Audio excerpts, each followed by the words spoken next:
Who are these people throwing trash everywhere? There's a pile here, and even more over there. Let's pick it all up and take a look. In less than 2 hours, we've collected such a big bag. First, let's use scissors to handle it, cutting everything into strips. This way, different types of paper can be perfectly mixed together. Easily done, and the effect looks as good as finely shredded chicken by hand. Next, pour water inside, completely soaking the purple crabs and stirring them. Let the water soften and break down the purple crabs, soaking them for a day and a night before proceeding. Time's up, and the result is very soft and mushy. Take it out and put it into a blender, then add 2 cups of water to crush it, blending it into a pulp. Should be about right. Let's take a look. Next, pour it into a strainer to drain the water. The color of this water is too dark, which could easily affect the color of the paper. It's best to remove it like this. Then proceed with the simple, yet repetitive operation.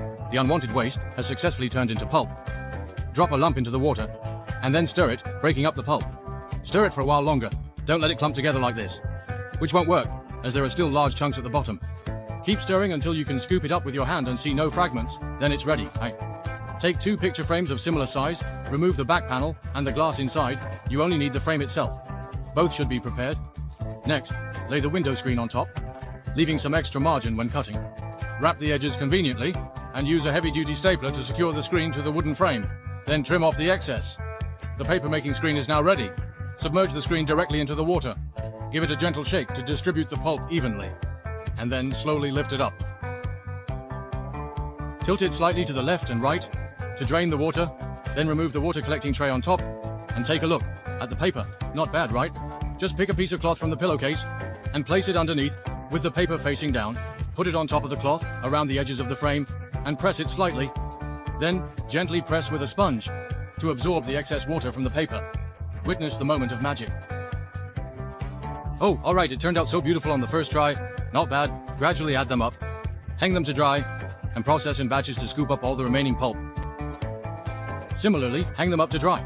From the collected waste, a total of 8 sheets of recycled paper were made. Once they are dry, they can be used.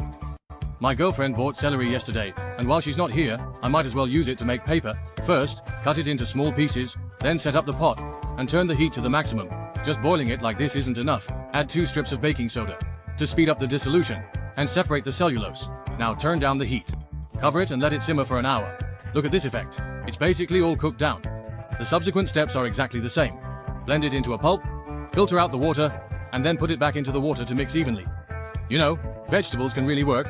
It's just a bit thinner than before. Hang it up in the same way.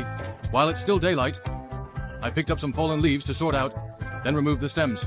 Only the leaves are added with baking soda, boiled for a while, and the color changed like this. Blend it and see. As long as it can make paper, let's not worry about it for now. Wow. The effect of taking this stuff out is amazing. It looks quite nice, a bit like a seaweed mask.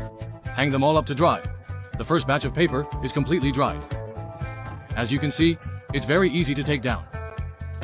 I didn't expect it to be so white after drying, just like real seeds. And the thickness is also very uniform.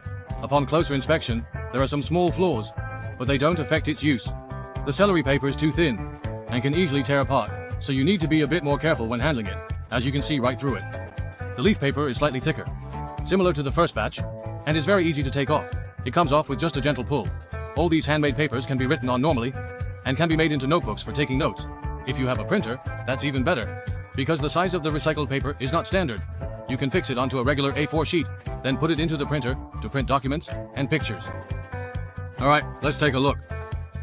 Wow, it looks great. It has a vintage photo feel with its own filter, and it looks even better when assembled. Let's try printing on the leaf paper. Take it out and see the effect. It's even more artistic. Simply perfect. The celery seed paper is a bit lacking, mainly because it's too thin, but we shouldn't waste it.